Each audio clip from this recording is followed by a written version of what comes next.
Hello, my name is Song. For basic analysis, the first thing that we do is to scan the malware through filter. Over here, we can see that it has a very high community score, which shows that it's very dangerous. We also see that the virus filter flag it as a Trojan and a spyware. When we look into the details, we can see the hash, the history of the malware.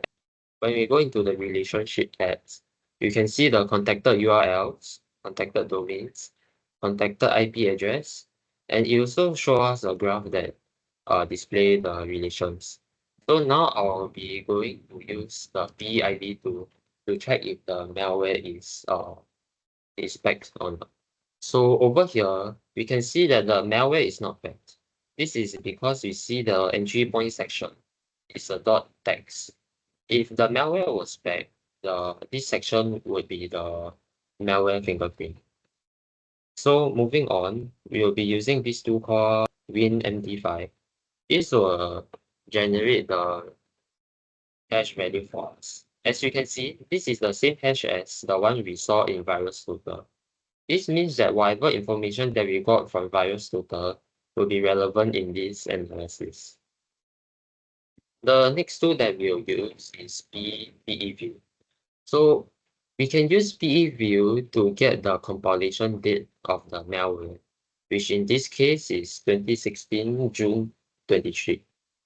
We also see that other sections of the malware is in clear text.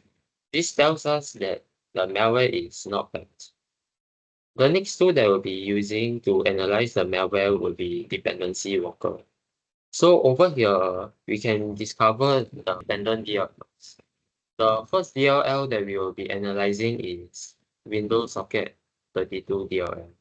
As we can see, there's not much information over here, but when we look at the DLL that it actually imports, we see that over here, it imports functions that help the malware to modify the registry. Some important functions to take note of would be the delete key, create key, and query key. Because this allows the malware to get information and then delete the key afterwards. Over here, we also see that the malware creates file. It creates file mapping and creates mutex. By creating a mutex, it can prevent the malware from reinfecting the system. When we scroll to other libraries, we see that over here it has a create event and a create thread. So now we'll move on to the next DLL. As you can see over here, there's not much going on.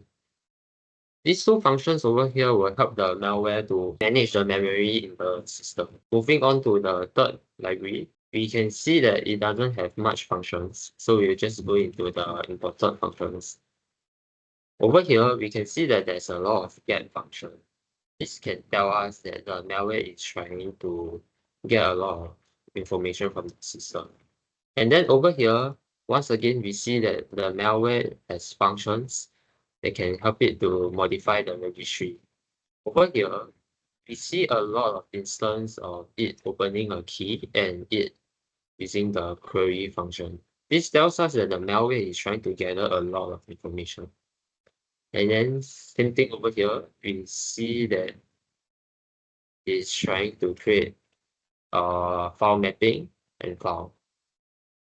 So we will now move on to our last DLL. And same thing over here, we see that it doesn't have a function. But when we look at the imported libraries, we can see that this DLL is also trying to modify the registry. It's also trying to create a key over here. It's trying to open a key and it's also trying to get value from the key. So we can also look at the other imported DLL such as this kernel 32, which also creates file and create file mapping. The next tool that we'll be using is bintext. Bintext help us to find strings in the malware that can give us more information about the malware. So over here, we see this string over here, SQL-like formatry. This may indicate to us that the malware is getting information in this form. Over here, we also see this thing called password and username value. This could be the information that the malware is trying to gather.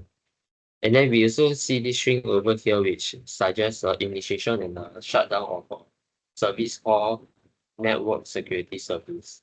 By shutting down the service, the malware may be trying to avoid detection, since the service mainly secure the system.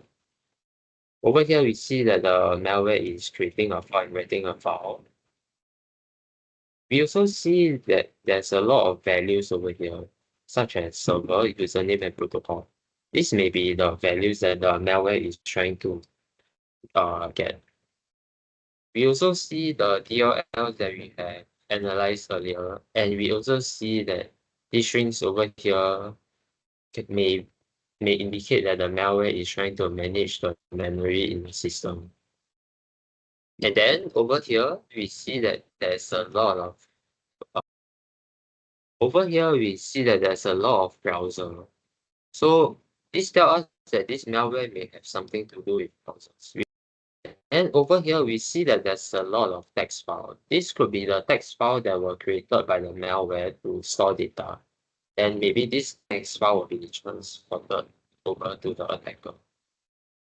Over here, we will see that there's a lot of strings that suggest that there's credentials in the malware.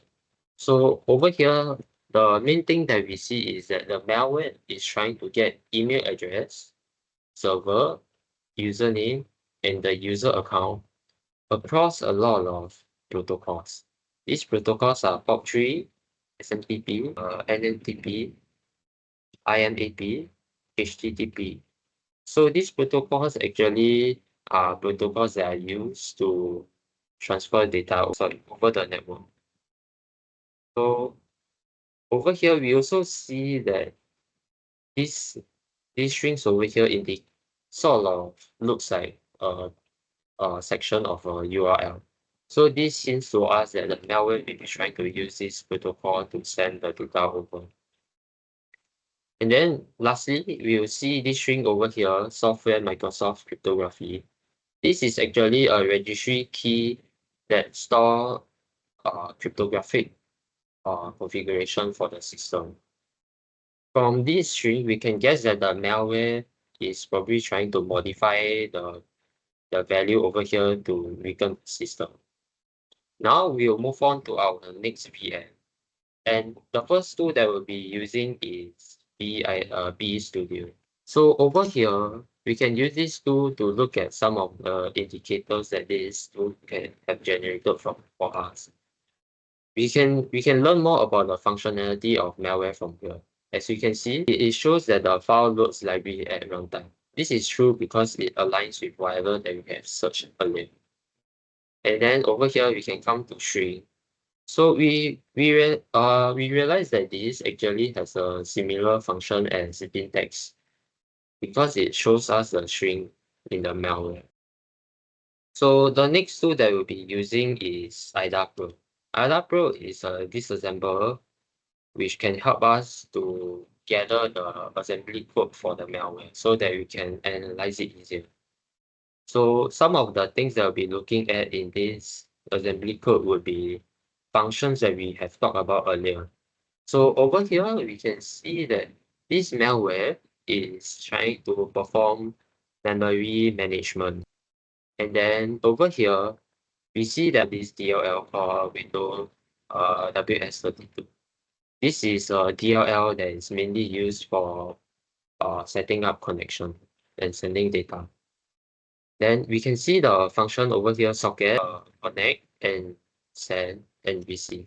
So this hints to us that the malware is setting a socket and then connecting it to a remote socket, and then it's sending data, and maybe the other remote socket is receiving the data, performing a data exfiltration.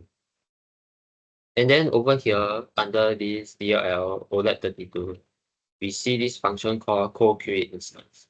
This function allows the malware to create an instance of a component object, or in short, COM object. So what this object does is that it allows multiple applications to share data. So now we have come to the end of our static analysis.